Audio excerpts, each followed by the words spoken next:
Hey everyone, welcome back to the channel. Thank you for being here. My name is Andrew, coming to you from the beautiful Carolinas.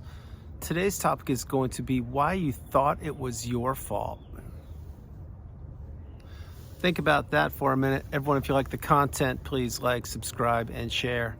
So when you were in that relationship, you took on so much. One of the things you took on was responsibility. You thought that everything, and I mean everything in that relationship, was your fault. What you didn't know is the person that you were considering, the person you were in the relationship with, or maybe even people, they were trying to do damage to you. They were trying to break you. They were trying to have you doubt yourself. They were having you believe that you were doing things wrong and you would take on the fault. That's why when you were in that relationship, you were putting out fires that they were starting intentionally. That's why there was drama each and every day. That was why there was confusion, chaos, manipulation. That's why you couldn't get your bearings.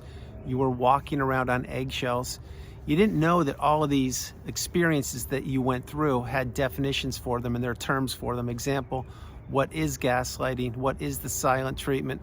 What is a rage fit? What is triangulation, etc.?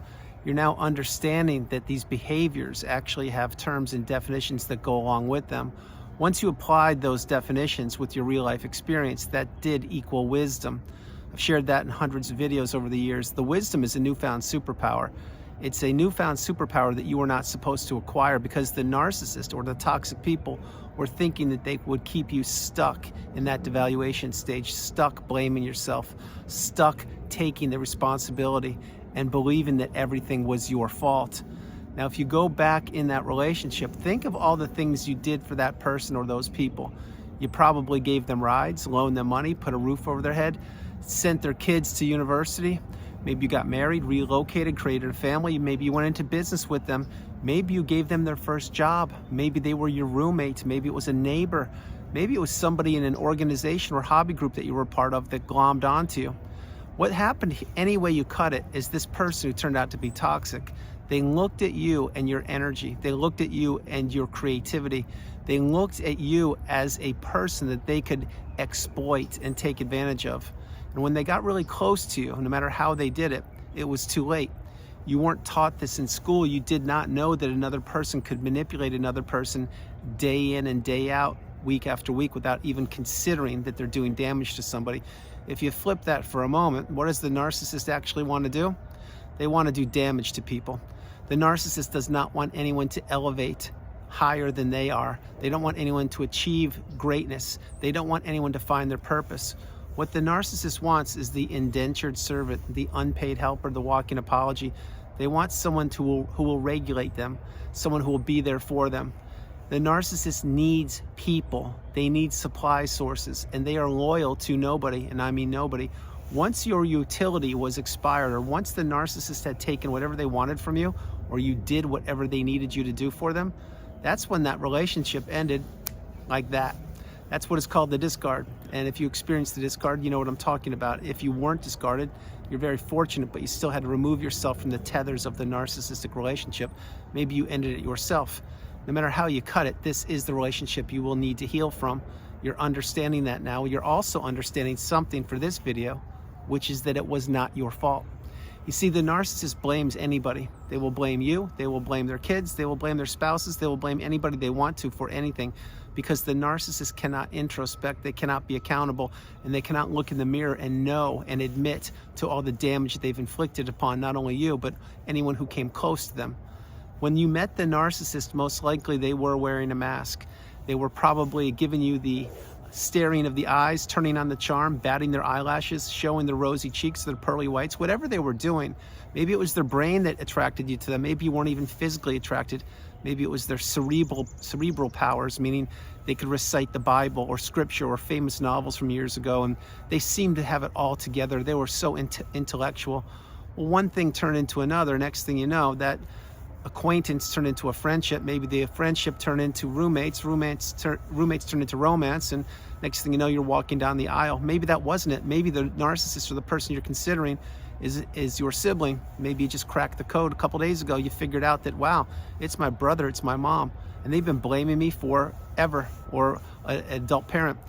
They've been blaming me for things throughout my whole life. And I was taking responsibility. I was thinking that I was the problem. I was at fault and I wasn't doing enough. Again, as I've shared in this video once, I'll mention it again. You weren't taught this in school.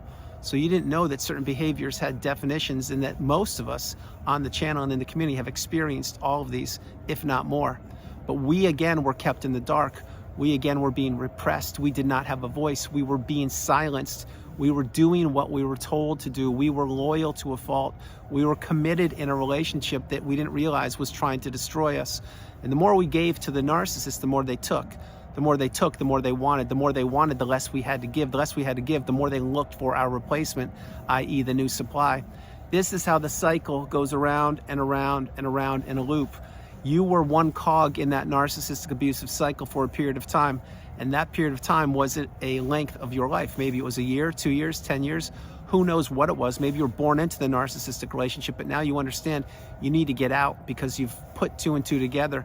You've cracked the code, you found the needle in a haystack, and you realize that that relationship was not improving, and that also it wasn't your fault. You see, the narcissist is not only a master manipulator, but they blame anybody for anything they want to blame. And the narcissist looks for minions, they look for pawns, puppets, they look for empaths, they look for people who are vulnerable, people who are naive, people who don't know what narcissism is, and they look to keep people stuck in that zombie-like, trance-like state, which is the narcissistic fog. And when you were in that narcissistic fog, again, you didn't know how you got there. What you did know is that relationship was falling apart more and more and more, and you were giving more and more and more, and they were giving you less and less and less. So no good deed goes unpunished in these narcissistic relationships. That's why once you get the message, and if you have the ability to do so, you need to go no contact and block these people, delete them, remove them and all flying monkeys and people associated with them, because when that relationship ended, it probably ended with a thud, a crash, and a bang, and it probably came out of left field. Who was there knocking on your door, checking in on you? Probably not one person. Who could understand what you were going through? Again, probably not one person. Who was there to put yourself back together other than yourself? Absolutely nobody. You see, in your mind, post-relationship, you know what you've gone through. You know all the challenges, the trials and tribulations you've experienced. You know all the sleepless nights you had to go through. You know when you couldn't turn a light switch on, or when you gained weight or lost weight, and when you were ruminating over and over and over again, and you were blaming yourself. You may say, well, why were you blaming yourself when you were in the relationship, and specifically post-relationship? I'll refer to post-relationship. You were blaming yourself because now the person that you became attached to and hooked on, i.e. the narcissist, they're gone. And they disappeared and they slithered away onto a new source of supply or whatever they did, but they weren't in your life any longer. And they tried to do as much damage to you as possible. That's when you had to actually wrap your head around what was going on or what had happened. A, that person never loved you. B, that they never will love you. C, they don't love the new supply. And D, they don't love anybody because they have no love within them. When you put those pieces of the puzzle together and you realize that it wasn't your fault, the narcissist did not walk up to you and hand you a 2-page report and say, hey, read this. This is who I am. It's what I've done to people before I met you. It's what I will do to you, and I'll certainly throw you away like a crumbled up sheet of paper on the freeway once I'm done with you, and I'll get a new person. They didn't hand you that sheet of paper. So what does that mean? It means it wasn't your fault. You need to take the pressure off of yourself. You need to be kind and patient with yourself. You need to understand that the healing path is not linear. It will take time. It will take a lot of time, but in your time you will heal if you utilize the wisdom and the tools that are provided for you on the videos I create, and if you read the comments from every video that I create, because the community is getting stronger. We are growing in numbers. We are growing in vibration. We are growing in strength. And there are so many of us who over the years have arrived at and reached the pinnacle of indifference, the mountaintop of indifference, where we no longer care about the narcissist or people from that period of time because we've healed. We've had to stay in that cocoon of boundaries and self-isolate and put ourselves back together while the world was still spinning around without us. And many of us had to do that during challenging periods of time, meaning a couple of years ago, if you think about what the global climate was, well, that was then. This is now. The world still spins, but you're a different person, as am I. You have the wisdom, you're applying the tools, you realize that boundaries are imperative, that you should take no longer responsibility for the punishment that was administered to you, that you shouldn't be responsible for anything that that person did to you because you didn't know back then what you know now.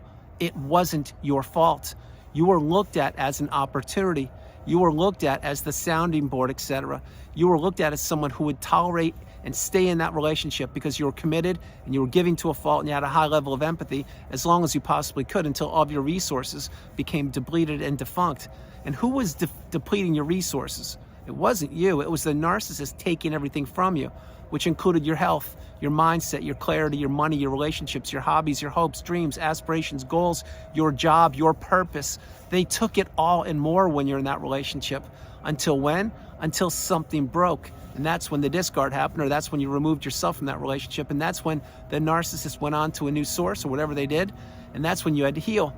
And that's when you realized by practicing radical acceptance that it wasn't your fault. And that in fact, maybe where you were, or maybe where you are right now isn't where you want to be, or maybe it is where you want to be. But that relationship wasn't your fault. You went above and beyond the call of duty. You did everything you could do to improve that relationship, despite the fact that the narcissist was trying to blow it up and impede your progress. So again, the narcissist wants to do a few things. One, they want to keep people stuck and trapped. Number two, they don't want anyone to ever see behind the mask. Number three, they certainly don't want anyone to ever heal.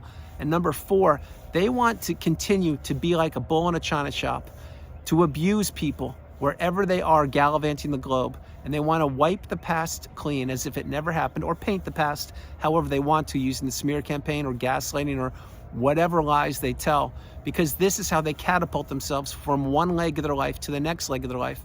And unfortunately, for one of those legs, it was you as the fuel source. You were the main person in their life. And if you think for a moment it was just you that they were abusing, think again, it wasn't just you. Whether you were married or not, the narcissist always has multiple sources of supply. And no, I'm not referring to romantic relationships exclusively, although it could have been as well. The narcissist is not loyal to anybody. They don't care about anybody. They only look at people as utility and opportunities. And now you're understanding that. That's why you realize that you have to heal from this relationship. And that's why you realize also that this wasn't your fault. So you need to stop taking on the blame.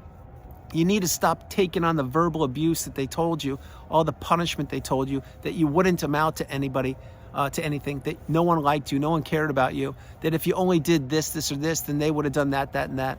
You need to stop giving these things opportunities, the woulda, coulda, shouldas. If I only did that, I would have, I should have, I could have. You need to realize that relationship ended when it was supposed to end, whether you like it or not. Same thing with my relationship. Each and every one of these toxic narcissistic relationships have an expiration date.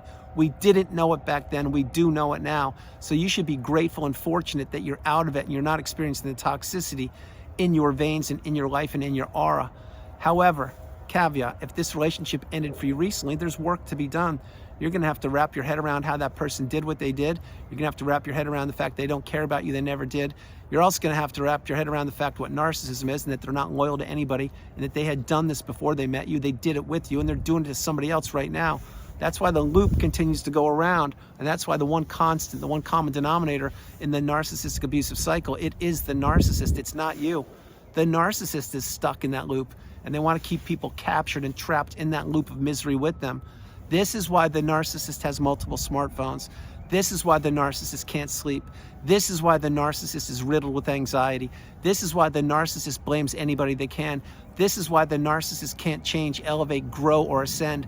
This is why the narcissist is doomed and destined to break every relationship they ever are a part of, because this is their path. This is their destiny. They cannot improve. They cannot heal. They cannot elevate or grow. All they want to do is continue to punish people for having things that they themselves don't possess, which includes love, empathy, abundance, kindness, commitment, resilience, courage, strength, fortitude, direction. These are all things the narcissist doesn't have. Again, picture this before I close the video.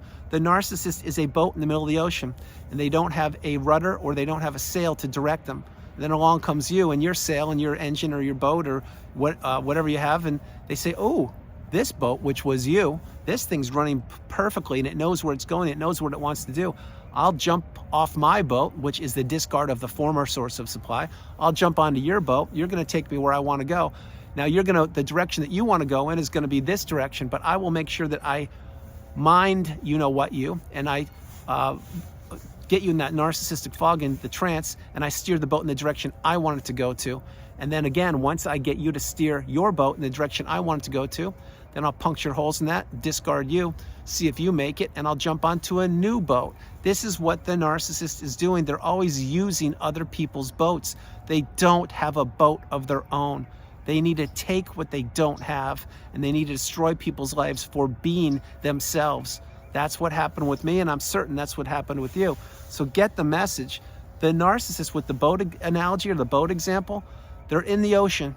They don't have a boat of their own. They need to be on someone else's boat. That boat, they run as far as they can until the boat can't function any longer, or the oars, the rudder is failing, or the sails have holes in them and they can't go any further. Then along came your boat, boom. They jumped off that boat onto yours. They used yours for a period of time, and then they discarded you and they went onto the new boat. I've shared hundreds of examples over the years.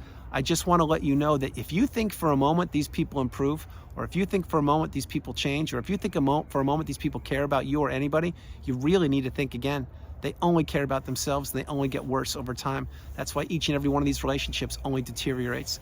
So everyone, that's the video. I hope you liked it. I loved doing it from the beautiful Carolinas. This is Andrew. Namaste. Have a great afternoon, evening, or morning, no matter where you are on the planet. You are not alone. Remember that. You are not alone. I love you all. God bless you, and I'll talk to you tomorrow. And I hope you enjoyed the video. I really love doing it. The boat analogy is so apropos. Please play the video, play it a few times, pay it forward to anybody who could use it. Stay on the path, stay on the course.